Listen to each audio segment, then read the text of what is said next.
Hey everybody, in this video we're going to be talking about Stephen King's 2000 nonfiction volume on writing.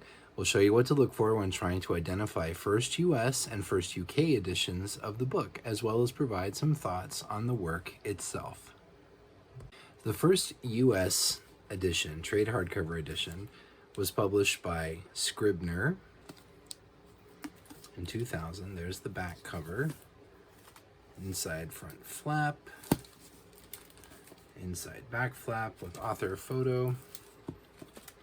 Inside the jacket, you want to look for a price of $25, which is kind of high for a slim volume like this, but it's also kind of a unique volume as well.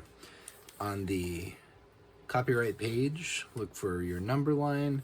That includes the number 1.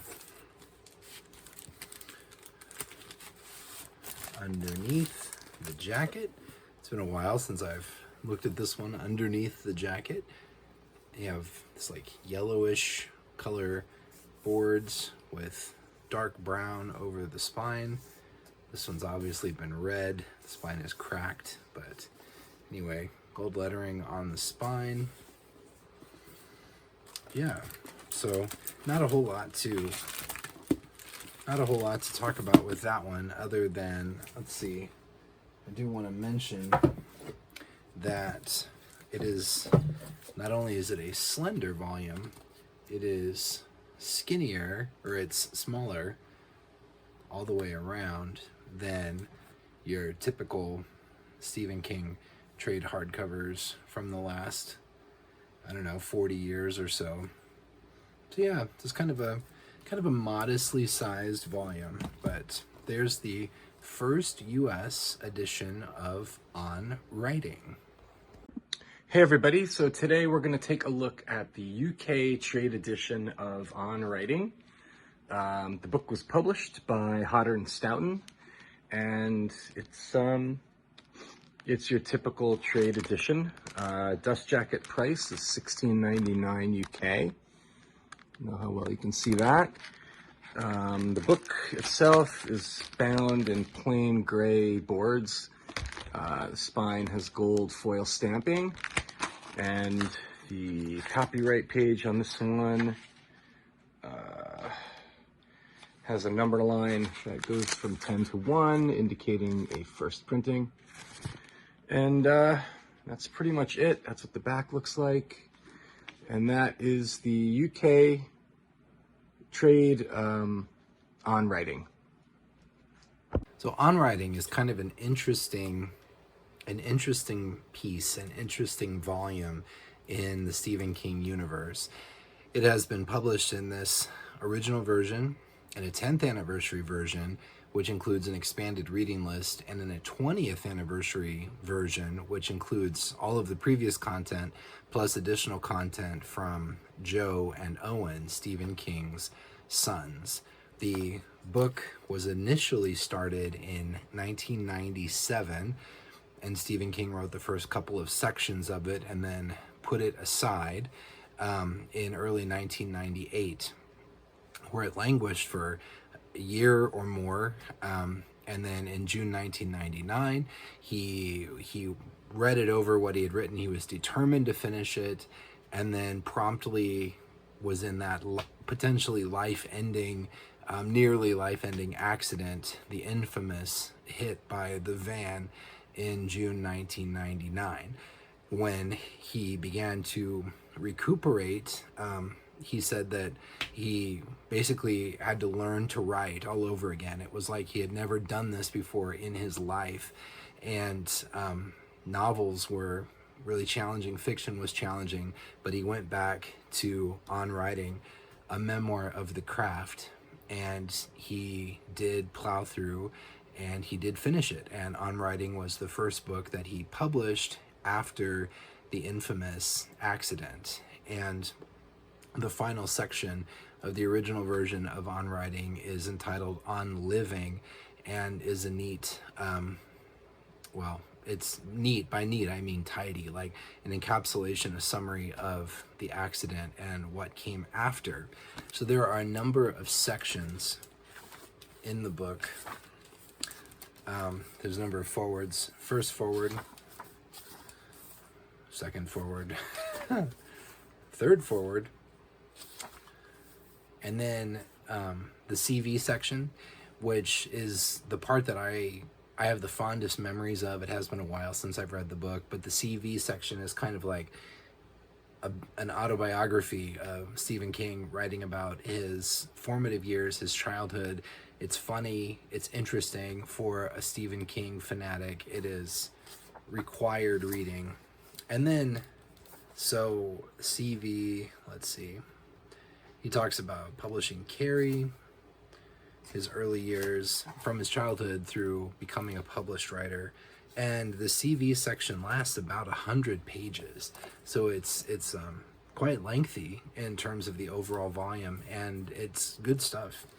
And then the next section is called What Writing Is, very brief. And then the Toolbox, which talks about, it's just suggestions from Stephen King on what good writing is. And then On Writing, the next section.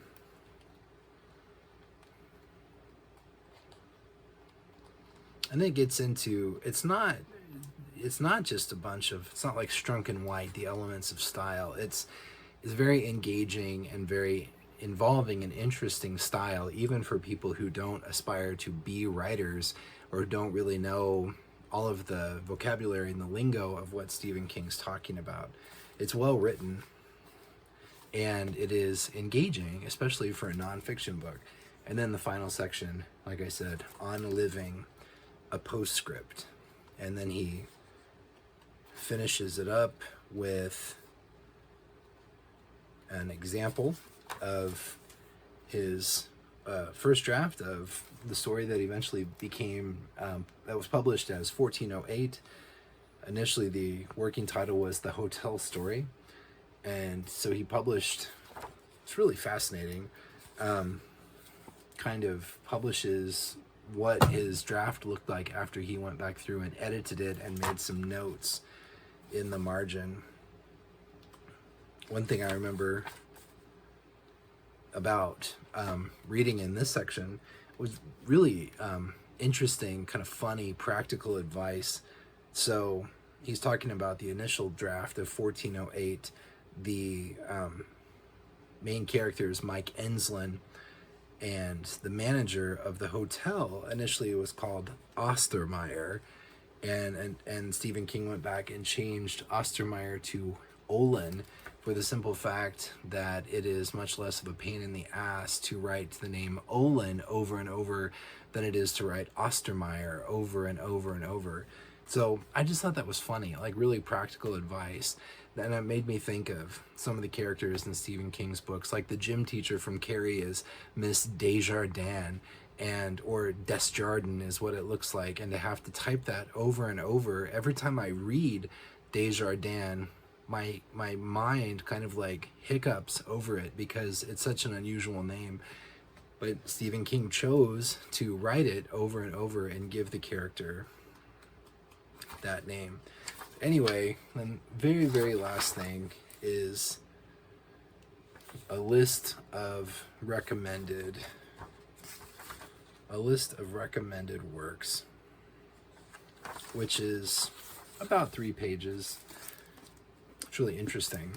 But anyway, so I did pick this up when it first came out, and I read it, and I found it really engaging, particularly the autobiographical content, as I mentioned.